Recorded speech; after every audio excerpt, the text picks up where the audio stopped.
Guys, when you ask for the sale and they say, I need to speak to my missus, I need to speak to the wife, I need to speak to the dog, I need to speak to my husband, I got to speak to people before I make a decision. You say, let's say I got to speak to my wife.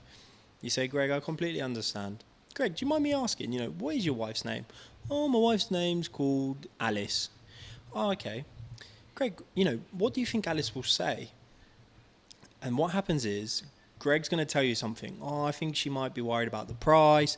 I think she might be worried that, we're going to get scammed. I think she's worried that it's not going to work for us. And what that is he hasn't even spoken to his wife, but he's already given you what he thinks she's going to say. And the reason he's done that is because that's the objection in his mind.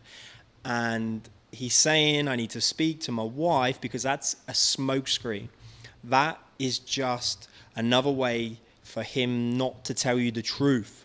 But when you've said, what do you think Alice will say? And he says, oh, I think she might think, it's around the price. Boom, you got the price objection. Then you deal with how to get over the price objection. I think she might be worried because, we haven't met each other before and, you cold approached me on the internet. Then you go. Then it's around trust. Then it's around the risk of working together. What do you think Alice will say? Alice, she might not know if it's, going to work for us. Then you know that it's around the risk of working together.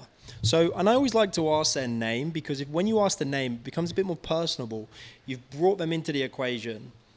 So remember, when someone says, I need to think about it, I need to speak to my wife, I need to speak to the dog, I need to speak to the baker, I need to do this, I need to do that, just say, if you don't feel comfortable asking their name, just say, Greg, do you mind me asking, what do you think your wife will say?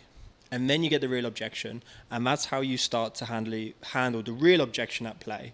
Remember, objections are just smokescreens for uncertainty. Maybe they're not sure if you're working with you. Maybe they're not sure about if your product's going to work. Maybe they're not sure about your company. But remember, the underlying factor is unsure, not sure. So that's why you always want to find out what the real objection is.